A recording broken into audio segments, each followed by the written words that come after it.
And if I can't get close to you, I'll settle for the ghost of you. I miss you more than life.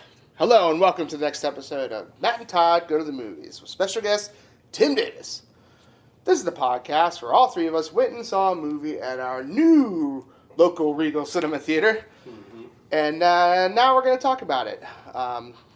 Close to right after the movie, we're going to give our gut reactions, and we're going to hopefully tell you such things as, should you see this movie, should you not see this movie? Should you see it in theaters, or can you hold off on it? Should you just focus on streaming it?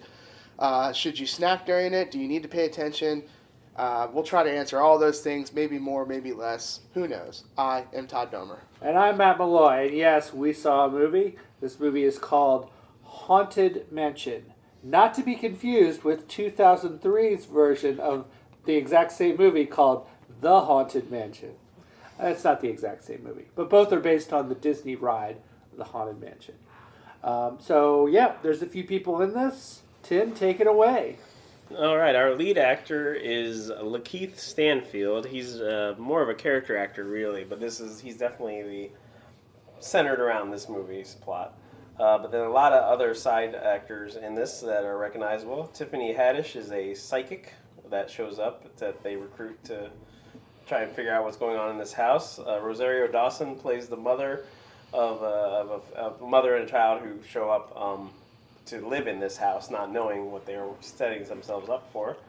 Danny DeVito is a history professor who has been studying the house, and he shows up.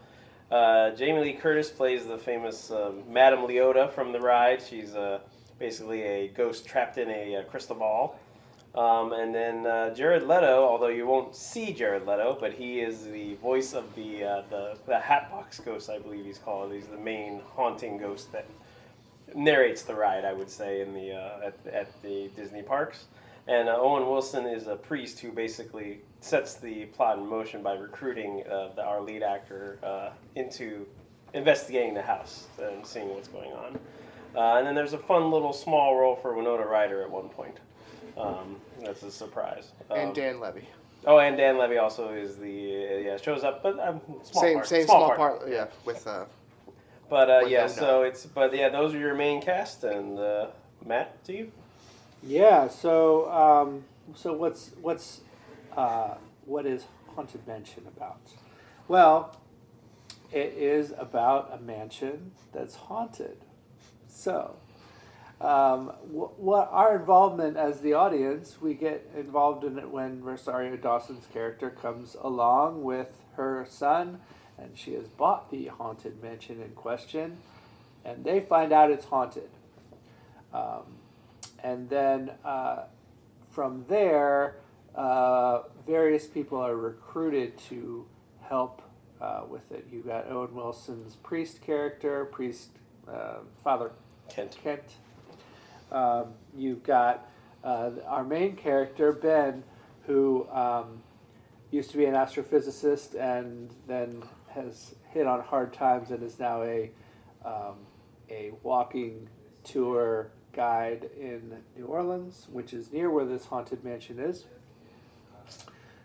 We do have Tiffany Haddish's psychic, and various other ghosts and people who play into trying to solve the mystery of the haunted mansion.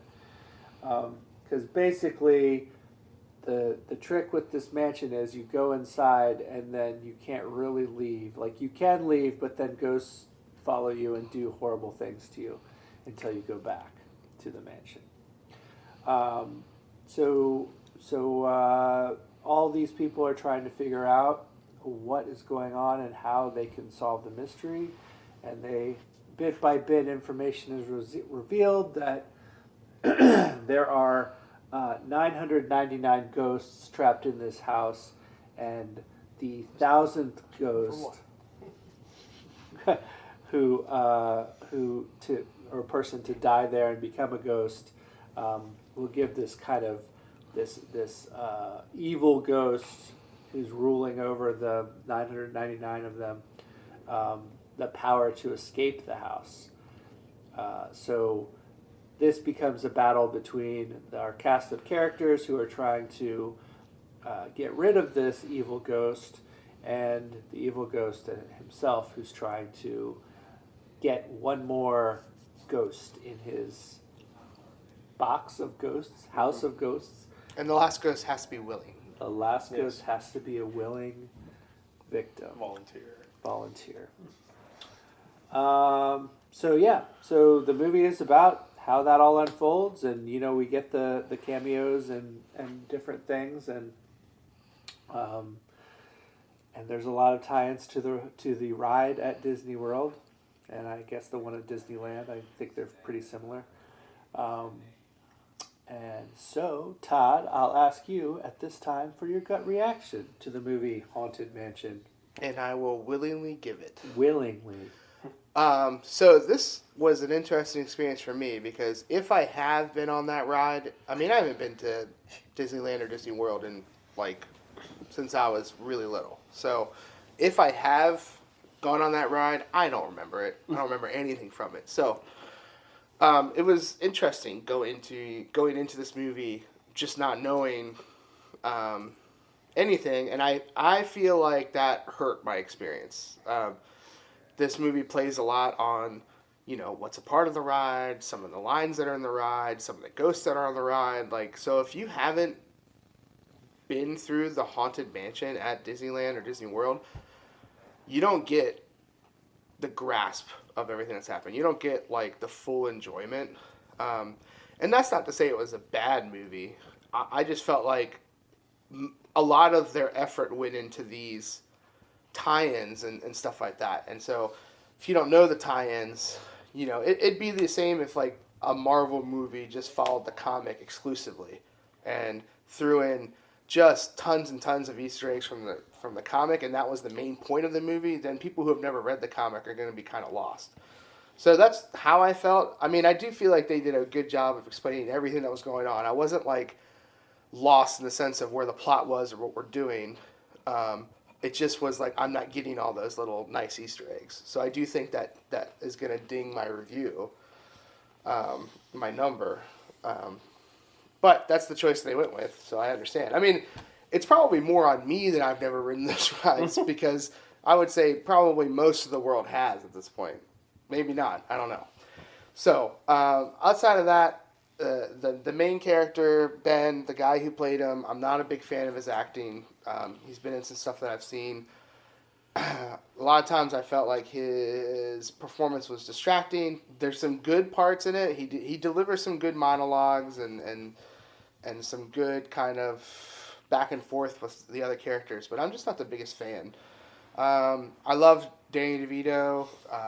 I'm also you got Owen Wilson, and it's just going to be Owen Wilson. That's what you get. Some good to fine acting in this movie. Tiffany Haddish did fine. Rosario Dawson did fine. Everyone did fine. But there was no I don't really feel like there was a standout performance in this movie. It's just you're getting what you're getting.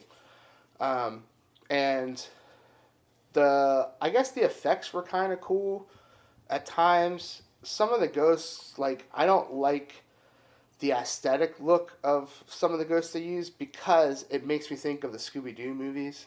It was the same kind of aesthetic. Disney. Yeah, I get it, but I just don't like that aesthetic looking of ghosts. I don't know. That's a Todd thing. I realize that. I'm willing to own up to it. That's a me thing. And then honestly, the other big thing I had that I did not like about this movie is that the movie, to me, felt like it naturally led to a climax, and then at that climax, they discover one more thing that they got to go do. It felt weird to me. It was a little jarring. But the introduction of they need an item that this bad ghost that used to have in the real life comes in at the 12th hour, and it felt like we were building to something, and then they were like, you know what, we want to make the movie go a little bit longer. So it just felt like a weird transition to me. But other than that, I think if this movie is not it's got some jump scares, but it's not so scary that I don't think kids would want to come to it. I know my daughter doesn't want to come to it. She's told me several times to not take her to this movie. So it's still pretty okay for kids, I think, depending on, where your kid's at with scary stuff. But there's nothing so bad in here that I'm like, hide your kids or anything like that. It's a fine movie. It's probably a good time. If you're part of a family that just went to Disneyland or Disney World and you rode this ride, then this is probably a movie you want to see. So that's all I can really say about it. Some good, some not so good. I'm kind of in the even keel middle here. But I look forward to hearing what some of the people say who have ridden this ride before, like Tim. That would be me. I have been to Disney World in the last, I guess it's now 6 years, and I did go back on this ride, and I do remember it from my childhood, and it was always a fun little ride. It's not the go-to thing, but it's part of the Disney experience. And what I really appreciated about this movie is how much of the ride they worked into the story without it being like, look how obvious this is, or look at this, like making it like a forced thing. I thought they did everything naturally that I remember from the ride, and then even little things where they didn't go as deep as even the ride does, but it was meant to be like they tried to incorporate as much of it as they could, and I appreciated that as a fan. And I think anybody who's going to see this movie as a fan of the ride will get a kick out of all the things they did. It is a little long. I agree. I thought, and it's not even all that long, but I did think that they stretched it a little much, and that is what happens when you take a ride and stretch it into a movie. But the characters were kind of over the top and silly, but it's a Disney PG family comedy, so I expected that kind of silliness, and I guess I was more ready for it. Where the acting's a little hokey at times, Sure. And some of the actors are, like I said, Owen Wilson or Danny DeVito are doing their bit, and that's fine because that's what this movie asked for. And the special effects I thought were pretty good. Again, I think sometimes they were going for how the ghosts look on an amusement park ride, which is what they do look like.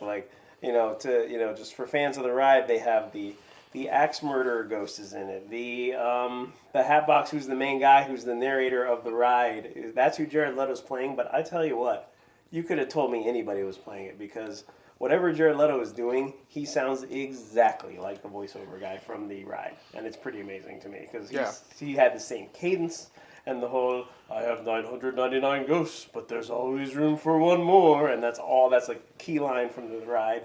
And there are nice little shout outs, like there's at one point they're ejected from the house a couple times forcefully, and it is basically the chair you ride in the ride, which was a nice touch. And but there are lots of the song that you hear during the ride is played near the end of the movie. So if you are looking for those Easter eggs, they are there, and there are plenty of them. And it's a fun ride. The mansion looks exactly like the ride, and they did all that detail work, which I got to give them credit for. The movie itself is just a silly little family comedy, with some drama and some, like you said, kiddie level jump scares where it's more for laughs than just a couple of. But the danger never feels like danger in that kind of way, and but that's fine. That's what you get out of a Disney movie. So for me, it worked. It's not a great movie, but it's a fun little diversion, and especially for those of people who do love the ride or are familiar with it. Matt? I mean, I would say I have been on the ride a few times, and they do faithfully recreate a lot of what happens on the ride and different components there. Unfortunately, I think that's sort of the best part of the movie for me. Yeah, no, I agree. Is the tie-in to the ride, and that leaves a lot of the movie as this is just kind of a forgettable movie. I don't think in a year I'll be saying, oh yeah, that Haunted Mansion movie, that was so good. It was fun for the tie-ins, but that's about it for me. I did think that they were a little bit handcuffed by the ride itself. Because, Todd, I agree with you that we could have had different ghosts. But we were handcuffed because the ghosts needed to look like the ghosts on the ride. And in several ways, I thought that we could have had a little bit better special effects, but again, they were going for that aesthetic of this is the Haunted Mansion ride, and these are the ghosts, and this is all the stuff. I thought they could have done more with it, even in that context. But this isn't a blockbuster movie. This is a movie put out for a specific audience to put some butts in seats and give us a little reminder of maybe our time at Disney World or Disneyland. And it does an okay job at that. By no means would I say it's a great movie. Do you need to see it? No. Do you need to see it in theaters? No. If you want to see it, watch it on streaming. I think that's good enough. And I'll leave it there. Before we get to the rating, I just wanted to ask the question around the room. As I have not seen it, has anybody here seen the first try at this, the Eddie Murphy? The Eddie Murphy one? No. I have not. I have not seen it. Yes. I've heard it's a little more comedy centric. Yes, I've heard it's not as like this one's considered a more faithful. Yeah, that's what I've heard as well. But no, I haven't seen. But no, okay, so nor I. So no comparison point. Okay, nope. Go ahead, Todd. Well, getting down to some ratings here. How many top hats would you give this movie? 0 being the worst, because then you got no top hats and you're not fancy at all. No style. 5 being the best, because then you are super fancy, ready to hit the town. Matt? Well, I'm going to give this 2.5 top hats out of 5. 2 full top hats and one that maybe has been burned in half or something along those lines. Like I said, this movie to me is a little bit forgettable, and the best part is the tie into the ride. If you don't have that, what do you have? Yeah. I don't know.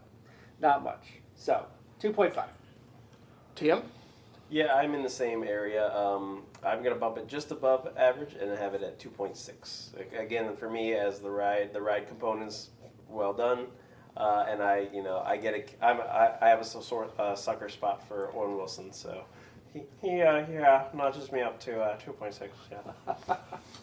Nice. I'm probably at I'm just going to land on a 2 just because I don't have the knowledge that you guys have and stuff like that. And I think something that you said, Tim, really hit home with me is that it really is, they took a 10-minute ride, 10 to 15-minute ride, and stretched it to an hour and 45 minutes. Yeah, they did. That's hard. Yeah. So it's hard, but it can be done. It can be done. Let's look at the Pirates of the Caribbean whole franchise. The first movie was great. Yeah, so it can be done. But I think that rang true with how, thinking about the movie now, taking a 10-minute plot and stretching it to an hour and 40 minutes. Yeah. Especially a plot that has to be confined to a house. Yes. Almost. At least the pirates, they're off pirating and all that kind of stuff. I think they tried, at least with this. Certainly. And the weird thing is that, when you were saying wait to watch it on streaming, now it's not even guaranteed that it's going to go on Disney when it streams because Disney's sending out all their stuff. The Eddie Murphy one is on there. If you have Disney Plus, I don't think it's a guarantee that this movie's going to end up on it. That's fair. Which is at least not right away. Such a weird model to me. Not right away. So yeah, I'm at a nice 2. Yep. That's pretty much it. Okay. Well, any other last minute thoughts before we wrap up? All right. Well, that's going to do it for this episode of Matt and Todd Go to the Movies, where we reviewed the movie Haunted Mansion. And we gave it an overall rating of 2.36 repeating top hats out of 5. So this is just slightly below average. There's some reasons to see it, mainly if you've just been to Disney World or Disneyland. Or just and you want to stream it. Or you like some of the actors. Those are good reasons to see it. But overall, it's probably a forgettable one. So, that being said, thank you for listening to this podcast and downloading or subscribing to it. Please continue to do those things, and we will see you next time. Da da da da da da da da. Da da da.